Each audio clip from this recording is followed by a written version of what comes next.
ವಿರೋಧ ಪಕ್ಷದ ಮೊಗಸಾಲಿಗೆ ಮಾಜಿ ಡಿ.ಸಿ.ಎಂ ಸೌದಿ ಅವರು ಬಂದಿದ್ದರು. ಆರ್ ಅಶೋಕ್ ಸೇರಿದಂತೆ ಬಿಜೆಪಿ ನಾಯಕರುಗಳ ಜೊತೆ ಚರ್ಚೆ ಮಾಡಿ ಹೋದರು. ರೇವಣ್ಣ ಅವರು ಮೊದಲನೇ ಬಾರಿಗೆ ಮನಸ್ಸು ಬಿಚ್ಚಿ ಪತ್ರಕರ್ತರ ಜೊತೆ ಕೂತು ಈ ಬಾರಿ ಪ್ರಜ್ವಲ್ ರೇವಣ್ಣ ಅವರ ಬಗ್ಗೆ ಮಾತಾಡಿದ್ದಾರೆ. ಇನ್ನು ವಿಧಾನಸಭಾ ಕಲಾಪ ಮುಗಿದ ತಕ್ಷಣ ಜೆಡಿಎಸ್ ಶಾಸಕರು ಮಾಜಿ ಪ್ರಧಾನಿ ದೇವೇಗೌಡರನ್ನು ಭೇಟಿ ಮಾಡಿ ಹಲವು ವಿಚಾರಗಳ ಬಗ್ಗೆ ಚರ್ಚೆ ಮಾಡಿದ್ದಾರೆ. ಅದರ ಕಂಪ್ಲೀಟ್ ಇನ್ಸೈಡ್ ಸ್ಟೋರಿ ಈ ಎಪಿಸೋಡಲ್ಲಿ. ವಿರೋಧ ಪಕ್ಷದ ನಾಯಕರಾಗಿ ಯಶಸ್ವಿಯಾದ ಆರ್ ಅಶೋಕ್ ವಿರೋಧ ಪಕ್ಷದ ನಾಯಕರಾಗಿ ಆಯ್ಕೆಯಾದ ದಿನದಿಂದಲೂ ಕೂಡ ಭಾಳಷ್ಟು ಚರ್ಚೆಗಳಾಗ್ತಾ ಇದ್ವು. ಅದರಲ್ಲೂ ಬಿಜೆಪಿಯ ಹಲವು ಶಾಸಕರು ಅವರನ್ನು ವಿರೋಧ ಪಕ್ಷದ ನಾಯಕ ಅಂತ ಒಪ್ಕೊಳ್ಳೋದಕ್ಕೆ ರೆಡಿ ಇರಲಿಲ್ಲ. ರೆಬಲ್ಸ್ ನಾಯಕರಂತೂ ಭಾಳಷ್ಟು ಅಡ್ಜಸ್ಟ್ಮೆಂಟ್ ಪೊಲಿಟಿಕ್ಸ್ ನಡೀತಿದೆ, ಆರ್ ಅಶೋಕ್ ಹಲವು ಕಾಂಗ್ರೆಸ್ ನಾಯಕರ ಜೊತೆ ಅಡ್ಜಸ್ಟ್ಮೆಂಟ್ ಮಾಡ್ಕೊಂಡಿದ್ದಾರೆ ಅನ್ನುವಂಥ ಒಂದು ಗಂಭೀರ ಆರೋಪವನ್ನು ಪದೇ ಪದೇ ಮಾಡ್ತಿದ್ರು. ಯತ್ನಾಳ್ ಅವರು ಅವಕಾಶ ಸಿಕ್ಕಾಗೆಲ್ಲವೂ ಕೂಡ ಬಿ ಜೆ ಪಿಯಲ್ಲಿದ್ದಂತಹ ಸಂದರ್ಭದಲ್ಲಿ ಇದನ್ನು ಹೇಳ್ತಲೇ ಇದ್ದರು. ಆದರೆ ಈ ಬಾರಿ ಅಧಿವೇಶನದಲ್ಲಿ ಸರ್ಕಾರವನ್ನು ಹಿಗ್ಗಮುಗ್ಗ ತರಾಟೆಗೆ ತೆಗೆದುಕೊಂಡಿದ್ದು ಆರ್ ಅಶೋಕ್. ಇದರಲ್ಲಿ ಯಾವುದೇ ಅನುಮಾನವೂ ಕೂಡ ಇಲ್ಲ.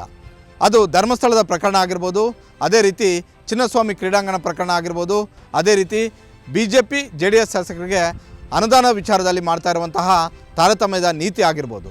ಈ ಮೂರು ಪ್ರಕರಣದಲ್ಲೂ ಸರ್ಕಾರದ ವೈಫಲ್ಯಗಳನ್ನು ಎತ್ತಿಡುವಂಥ ಒಂದು ಕೆಲಸ ಆರ್ ಅಶೋಕ್ ಮಾಡಿದರು.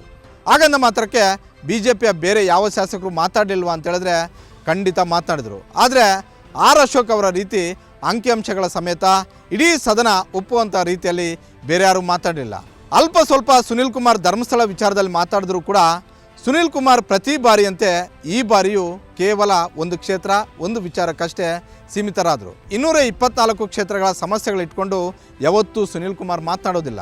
ಅದು ಈ ಬಾರಿನೂ ಕೂಡ ಸಾಬೀತಾಗಿದೆ.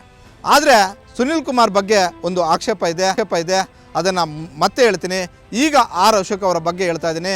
ಈ ಬಾರಿ ಅಧಿವೇಶನದಲ್ಲಿ ಹಿಂದೆಂದೂ ಇಲ್ಲದೇ ಇರುವಂಥ ರೀತಿಯಲ್ಲಿ ಆರ್ ಅಶೋಕ್ ಭಾಳಷ್ಟು ದೊಡ್ಡ ಮಟ್ಟದ ಧ್ವನಿ ಆಡಳಿತ ಪಕ್ಷದ ವಿರುದ್ಧ ಮಾಡಿದ್ದಾರೆ. ಸಿದ್ದರಾಮಯ್ಯ, ಉಪಮುಖ್ಯಮಂತ್ರಿ DK ಶಿವಕುಮಾರ್, ಪರಮೇಶ್ವರ್ ಅವರ ವೈಫಲ್ಯಗಳ ಬಗ್ಗೆ ಎಳೆಯಾಗಿ ಬಿಚ್ಚಿಟ್ಟಿದ್ದಾರೆ. ಚಿನ್ನಸ್ವಾಮಿ ಕ್ರೀಡಾಂಗಣ ಪ್ರಕರಣದಲ್ಲಂತೂ ಸರ್ಕಾರದಲ್ಲಿ ಇಲ್ಲದೇ ಇರುವಂತಹ ಮಾಹಿತಿಯನ್ನು ತೆಗೆದುಕೊಂಡು ಸರ್ಕಾರಕ್ಕೆ ಮಾಹಿತಿ ಕೊಡುವಂಥ ಒಂದು ರೀತಿಯಲ್ಲಿ ಈ ಬಾರಿ ತಮ್ಮ ವಾದವನ್ನು ಮಂಡನೆ ಮಾಡಿದರು. ಕಪ್ ಗೆದ್ದಿದ್ದು RCB, ಕಪ್ ಗೆದ್ದಿದ್ದು 11 ಜನ ಕ್ರೀಡಾಪಟುಗಳು. ಆದರೆ ಕ್ರೆಡಿಟ್ ತೆಗೆದುಕೊಳ್ಳಕ್ಕೆ ಹೋಗಿದ್ದು ಸಿದ್ದರಾಮಯ್ಯ ಮತ್ತು DK ಶಿವಕುಮಾರ್. ಹೀಗಾಗಿ ಆ 11 ಜನ ಬಲಿಯಾದರು. ಒಂದು ವೇಳೆ ನಿಮ್ಮ ಮನೆಯವರೇ ಬಲಿಯಾಗಿದ್ದರೆ ನೀವು ಸುಮ್ಮನೆ ಇರ್ತಿದ್ರಾ? ಇಷ್ಟೊಂದು ಮೌನಕ್ಕೆ ಜಾರ್ತಿದ್ರಾ?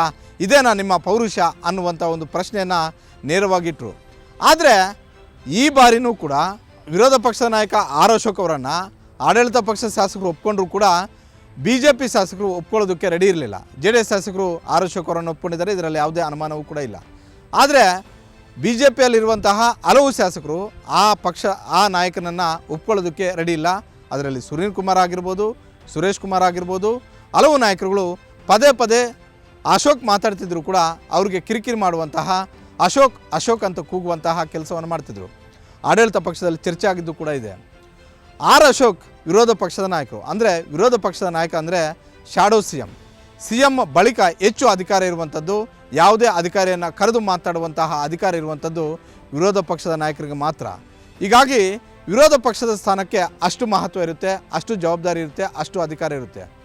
ಆತನಿಗೆ ಗೌರವ ಕೊಡದೇ ಇದ್ದರೂ ಕೂಡ ಆತ ಕೂತಿರುವಂತಹ ಸ್ಥಾನಕ್ಕೆ ಹೆಚ್ಚು ಗೌರವ ಕೊಡಬೇಕು. ಇದನ್ನು ಸುನೀಲ್ ಕುಮಾರು ಮಾಡಲಿಲ್ಲ, ಸುರೇಶ್ ಕುಮಾರು ಮಾಡಲಿಲ್ಲ, BJPಯ ಹಲವು ಶಾಸಕರು ಮಾಡಲಿಲ್ಲ.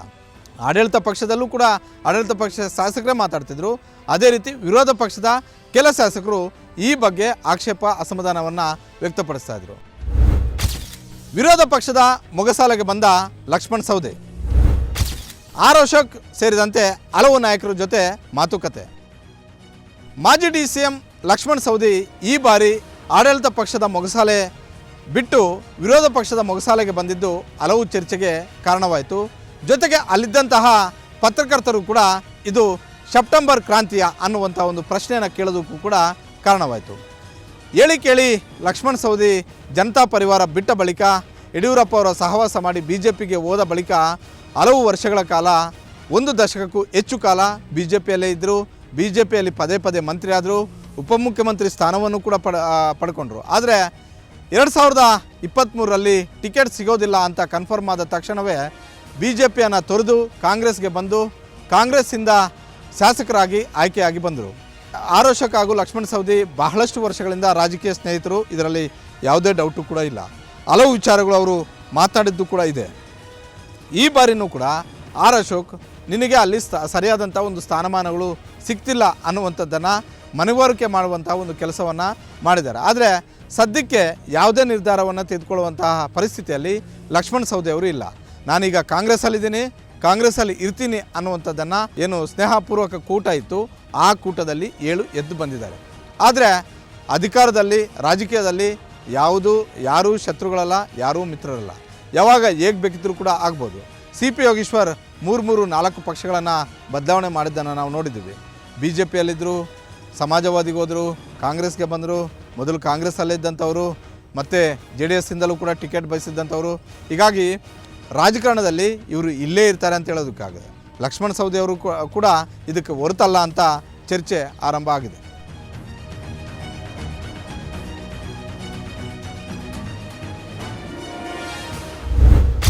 ಪ್ರಜ್ವಲ್ ರೇವಣ್ಣ ಪ್ರಕರಣದ ಬಗ್ಗೆ ಮಾತನಾಡಿದ ಮಾಜಿ ಸಚಿವ ರೇವಣ್ಣ. ಪ್ರಜ್ವಲ್ ರೇವಣ್ಣ ಅವರ ವಿರುದ್ಧ ಕೇಳಿಬಂದಿದ್ದಂತಹ ಪ್ರಕರಣ ಆರೋಪ ಸಾಬೀತಾಗಿ ನ್ಯಾಯಾಧೀಶರು ಅವರಿಗೆ ಸಂಪೂರ್ಣವಾಗಿ ಜೈಲು ಅವಧಿ ಫಿಕ್ಸ್ ಮಾಡಿದ್ದಾರೆ. ಈ ನಡುವೆ ಯಾವತ್ತೂ ಕೂಡ ಈ ಪ್ರಕರಣದ ಬಗ್ಗೆ ಮಾಜಿ ಪ್ರಧಾನಿ ದೇವೇಗೌಡರಾಗಿರ್ಬೋದು, ಕುಮಾರಸ್ವಾಮಿ ಅವರಾಗಿರ್ಬೋದು, HD ರೇವಣ್ಣ ಅವರಾಗಿರ್ಬೋದು ಯಾರೂ ಕೂಡ ಮಾತನಾಡಿರಲಿಲ್ಲ. ಆದರೆ ಈ ಬಾರಿ ಮೊದಲನೇದಾಗಿ ಮಾಜಿ ಸಚಿವ HD ರೇವಣ್ಣ ಅವರು ಕಲಾಪ ನಡೆಯುವಂಥ ಒಂದು ಸಂದರ್ಭದಲ್ಲಿ, ಬ್ರೇಕ್ ಇದ್ದಂತಹ ಸಂದರ್ಭದಲ್ಲಿ ಪತ್ರಕರ್ತರ ಜೊತೆ ಈ ವಿಚಾರ ಚರ್ಚೆ ಮಾಡಿದ್ದಾರೆ. ಪತ್ರಕರ್ತರು ಸಹಜವಾಗಿ ಕುತೂಹಲಕ್ಕೆ ಮುಂದೇನು ನಿಮ್ಮ ನಡೆ ಅಂತ ಕೇಳಿದಾಗ ಪ್ರಜ್ವಲ್ ರೇವಣ್ಣ ಪ್ರಕರಣದಲ್ಲಿ ನಾವೇನು ಸೈಲೆಂಟ್ ಆಗಿಲ್ಲ. ಯಾಕಂತೇಳಿದ್ರೆ ಇದು ಪ್ಯೂರ್ಲಿ ಪೊಲಿಟಿಕಲ್ ಮೋಟಿವೇಟೆಡ್ ಕೇಸ್. ಇದನ್ನು ನ್ಯಾಯಾಲಯದಲ್ಲಿ ನಮ್ಮ ವಕೀಲರು ಸರಿಯಾಗಿ ವಾದ ಮಂಡನೆ ಮಾಡಿಲ್ಲ. ಹೀಗಾಗಿ ಮುಂದೆ ಆಪ್ಷನ್ಗಳು ಭಾಳಷ್ಟಿದ್ದಾವೆ. ಅಪೀಲ್ ಹೋಗ್ತೀವಿ. ಅಪೀಲಲ್ಲಿ ಈ ಪ್ರಕರಣದ ಬಗ್ಗೆ ನ್ಯಾಯಮೂರ್ತಿಗಳ ಬಳಿ ನ್ಯಾಯ ಕೊಡಿ ಅನ್ನುವಂಥ ಒಂದು ಮನವರಿಕೆ ಮಾಡುವಂಥ ಒಂದು ಕೆಲಸವನ್ನು ಮಾಡ್ತೀವಿ ಅನ್ನುವಂಥದ್ದನ್ನು ಹೇಳಿದ್ದಾರೆ. ಹಾಗಾದರೆ ಪ್ರಜ್ವಲ್ ರೇವಣ್ಣ ಪ್ರಕರಣದಲ್ಲಿ ಹೈಕೋರ್ಟಲ್ಲಿ ಪ್ರಜ್ವಲ್ ರೇವಣ್ಣಗೆ ರಿಲೀಫ್ ಸಿಗುತ್ತಾ ಅನ್ನುವಂಥ ಒಂದು ಪ್ರಶ್ನೆಯನ್ನು ಪತ್ರಕರ್ತರು ಕೇಳಿದ್ದಾರೆ. ಆದರೆ ಈಗ ಬಂದಿರುವಂತಹ ತೀರ್ಪು ಮೇಲೆ ನಮಗೆ ನಂಬಿಕೆ ಇಲ್ಲ. ಈಗ ಬಂದಿರುವಂತಹ ತೀರ್ಪು ಭಾಳಷ್ಟು ಆತುರದ ತೀರ್ಪದು. ಜೊತೆಗೆ ಸಾಕ್ಷಿ ವಿಚಾರಣೆ ಸರಿಯಾಗಿಲ್ಲ. ಜೊತೆಗೆ ಪ್ರಜ್ವಲ್ ರೇವಣ್ಣ ಎಲ್ಲೂ ಕೂಡ ಆ ವಿಡಿಯೋದಲ್ಲಿ ಕಾಣಿಸ್ತಾ ಇಲ್ಲ. ಇದು ರಾಜಕೀಯವಾಗಿ ಇರುವಂತಹ ಒಂದು ಪ್ರಕರಣ. ಇದನ್ನು ಸರಿಯಾಗಿ ವಿಚಾರಣೆ ನಡೆಸಲೇ ತೀರ್ಪು ಕೊಟ್ಟಿರುವಂಥದ್ದು ಸರಿಯಲ್ಲ.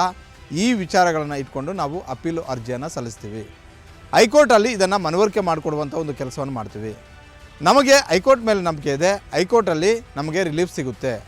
ಇದು 2024 ಲೋಕಸಭಾ ಚುನಾವಣೆ ಸಮಯದಲ್ಲಿ ಕಾಂಗ್ರೆಸ್ ಅವರು ಹಾಸನದಲ್ಲಿ ಗೆಲ್ಲಬೇಕು ಅನ್ನುವಂತಹ ಏಕೈಕ ಉದ್ದೇಶವನ್ನು ಇಟ್ಕೊಂಡು ಪೆನ್ಡ್ರೈವ್ಗಳನ್ನು ಸೃಷ್ಟಿ ಮಾಡಿದ್ರು, CD ಸೃಷ್ಟಿ ಮಾಡಿದ್ರು ಅನ್ನೋದನ್ನು ಬಿಟ್ಟರೆ ಆ ವಿಡಿಯೋದಲ್ಲಿರೋದು ಪ್ರಜ್ವಲ್ ರೇವಣ್ಣ ಅಲ್ಲ ಅನ್ನುವಂಥದ್ದು ಇವತ್ತಿಗೂ ಕೂಡ ರೇವಣ್ಣ ಅವರ ವಾದ. ಇನ್ನು ಈ ಬಾರಿಯ 9 ದಿನಗಳ ಕಲಾಪದಲ್ಲಿ JDS ಪಕ್ಷ ಭಾಳಷ್ಟು ಆ್ಯಕ್ಟಿವ್ ಆಗಿತ್ತು. BJP ಯಾವ ರೀತಿಯಾಗಿ ಆಡಳಿತ ಪಕ್ಷ ಸಿದ್ದರಾಮಯ್ಯ, DK ಶಿವಕುಮಾರ್ ಮತ್ತು ಪರಮೇಶ್ವರನ್ನು ಟಾರ್ಗೆಟ್ ಮಾಡ್ತೋ ಅದೇ ರೀತಿಯಲ್ಲಿ JDS ನಾಯಕರು ಕೂಡ ಈ ಮೂವರನ್ನು ಕೂಡ 3 ಪ್ರಕರಣದಲ್ಲಿ ಭಾಳಷ್ಟು ಇಕ್ಕಟ್ಟಿಗೆ ಸಿಲುಕಿಸಿದರು. ಅದರಲ್ಲೂ ಅನುದಾನ ತಾರತಮ್ಯ ವಿಚಾರದಲ್ಲಿ BJPಗಿಂತಲೂ ಹೆಚ್ಚು ಸದ್ದು ಮಾಡಿದ್ದೆ JDS ಶಾಸಕರು. ಸಿದ್ದರಾಮಯ್ಯ ಅದಕ್ಕೆ ನೇರವಾಗಿ ಹೇಳಿದ್ರು, ನಾನು ಅಲ್ಲಿಂದ ಎಕ್ಸ್ಪೆಲ್ ಆದ ಬಳಿಕವೇ ನಾನು ಕಾಂಗ್ರೆಸ್ಗೆ ಬಂದಿದ್ದು. ಕಾಂಗ್ರೆಸ್ಗೆ ಬಂದ ಬಳಿಕ ನಾನು ಸರಿ ಹೋಗಿದ್ದೀನಿ, ನನಗೆ ಅಧಿಕಾರ ಸಿಕ್ಕಿದೆ. ಹಾಗಾಗಿ ನೀವು ಯಾರೂ ಕೂಡ ಅಲ್ಲಿರಬೇಡಿ. ನಾನು JDS ಪಕ್ಷ ಕಟ್ಟಿ JDS ಪಕ್ಷದ ಅಧ್ಯಕ್ಷನಾಗಿ 54 ಸ್ಥಾನಗಳು ಗೆಲ್ಲೋದಕ್ಕೆ ಕಾರಣ ನಾನು. ನಿಮ್ಮ ಸಾಧನೆ ಏನು? ನೀವು ಈಗ ಎಷ್ಟು ಜನ ಗೆದ್ದಿದ್ದೀರಾ? 19 ಜನ ಇದ್ದೀರಾ. 19 ಜನರಲ್ಲಿ ಈಗ ಎಷ್ಟು ಜನ ಆ್ಯಕ್ಟಿವ್ ಆಗಿ JDSಲ್ಲಿ ಇದ್ದೀರಾ ಅನ್ನುವಂಥ ಒಂದು ಪ್ರಶ್ನೆಯನ್ನು ನೇರವಾಗಿ ಕೇಳಿದ್ರು. ಅದಕ್ಕೆ ತಕ್ಕ ಉತ್ತರವೂ ಕೂಡ JDS ಶಾಸಕರು ಸದನದಲ್ಲೇ ಕೊಟ್ಟರು. ಕಾರ್ಯಕರ್ತರನ್ನು ನಂಬಿ ಅನ್ನುವಂತಹ ಒಂದು ಸಲಹೆಯನ್ನು ಕೂಡ ಕೊಟ್ಟಿದ್ದಾರೆ. ಈಗ ನಿಖಿಲ್ ಯುವ ಘಟಕದ ರಾಜ್ಯಾಧ್ಯಕ್ಷರಾಗಿ ಇಡೀ ರಾಜ್ಯಾದ್ಯಂತ ಪ್ರವಾಸವನ್ನು ಮಾಡ್ತಾಯಿದ್ದಾರೆ. ಇಡೀ ರಾಜ್ಯಾದ್ಯಂತ ಸದಸ್ಯತ್ವ ಅಭಿಯಾನವನ್ನು ಮಾಡ್ತಾಯಿದ್ದಾರೆ. ಎಸ್, ಇದರಲ್ಲಿ ಯಾವುದೇ ಡೌಟ್ ಇಲ್ಲ, ಅವರು ಯಶಸ್ವಿ ಆಗ್ತಾಯಿದ್ದಾರೆ. ಆದರೆ ಅದಕ್ಕೂ ಮೊದಲು ರಾಜ್ಯಾಧ್ಯಕ್ಷರನ್ನು ನೇಮಕ ಮಾಡಿ, ರಾಜ್ಯಾಧ್ಯಕ್ಷರ ಜೊತೆಗೆ ಯುವ ಘಟಕ ಅಧ್ಯಕ್ಷರಾಗಲಿ, ಇಲ್ಲ ನಿಖಿಲ್ ಕಾರ್ಯಾಧ್ಯಕ್ಷರಾಗಿ ಮುಂದುವರಿಲಿ. ರಾಜ್ಯಾಧ್ಯಕ್ಷರು ಕಾರ್ಯಾಧ್ಯಕ್ಷರು ಇದ್ದರೆ ಪಕ್ಷಕ್ಕೆ ಹೆಚ್ಚು ಜವಾಬ್ದಾರಿ ಸಿಗುತ್ತೆ, ಪಕ್ಷ ಹೆಚ್ಚು ಆ್ಯಕ್ಟಿವ್ ಆಗುತ್ತೆ. ಒಂದು ಕಡೆ ನಿಖಿಲಿಂದ ಯುವಕರು ಬರ್ಬೋದು, ಅದೇ ರೀತಿ ಒಬ್ಬ ಹಿರಿಯರನ್ನು ಅಧ್ಯಕ್ಷರನ್ನಾಗಿ ಮಾಡಿದ್ದೆ ಆದರೆ ಸಹಜವಾಗಿ ಹಿರಿಯರು ಕೂಡ ಪಕ್ಷದಲ್ಲಿ ಹೆಚ್ಚು ಜವಾಬ್ದಾರಿಯಿಂದ ಕೆಲಸ ಮಾಡ್ತಾರೆ. ಈ ಕೆಲಸ ನಿಮ್ಮಿಂದಲೇ ಆಗಬೇಕು. ನೀವು ಮತ್ತು ಕುಮಾರಸ್ವಾಮಿ ಇಬ್ಬರು ಕೂಡ ಸೇರಿ ಈ ಕೆಲಸವನ್ನು ಮಾಡಬೇಕು ಅನ್ನುವಂಥ ಒಂದು ಸಲಹೆಯನ್ನು ಕೊಟ್ಟಿದ್ದಾರೆ.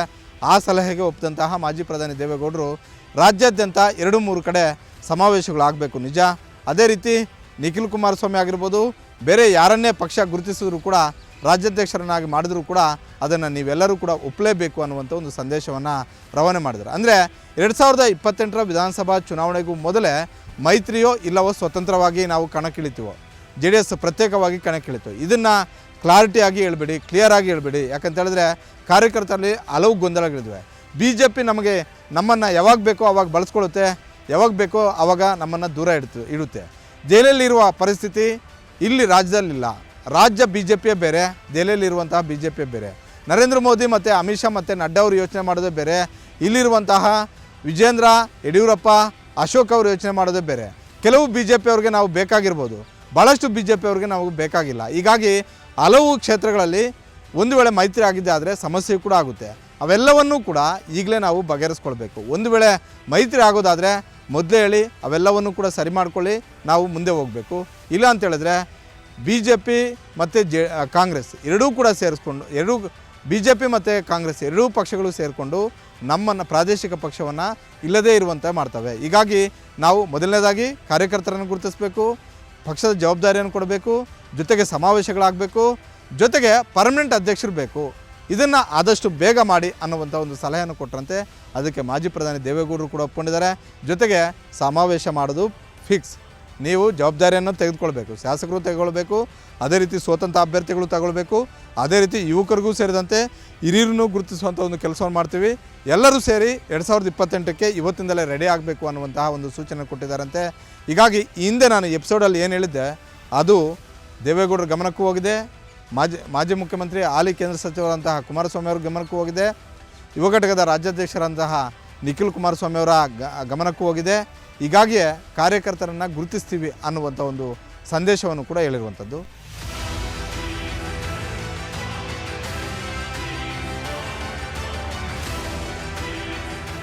ಇದಾಗಿತ್ತು ಇವತ್ತಿನ ಆಫ್ ದ ರೆಕಾರ್ಡ್. ಮುಂದಿನ ವಾರ ಮತ್ತಷ್ಟು ಇನ್ಸೈಡ್ ಸ್ಟೋರಿಗಳೊಂದಿಗೆ ನಿಮ್ಮ ಮುಂದೆ ಬರ್ತೀನಿ, ಕಾಯ್ತಾ ಇರಿ. ಇದು ಗ್ಯಾರಂಟಿ ನ್ಯೂಸ್, ಸುದ್ದಿ ಖಚಿತ, ನ್ಯಾಯ ನಿಶ್ಚಿತ.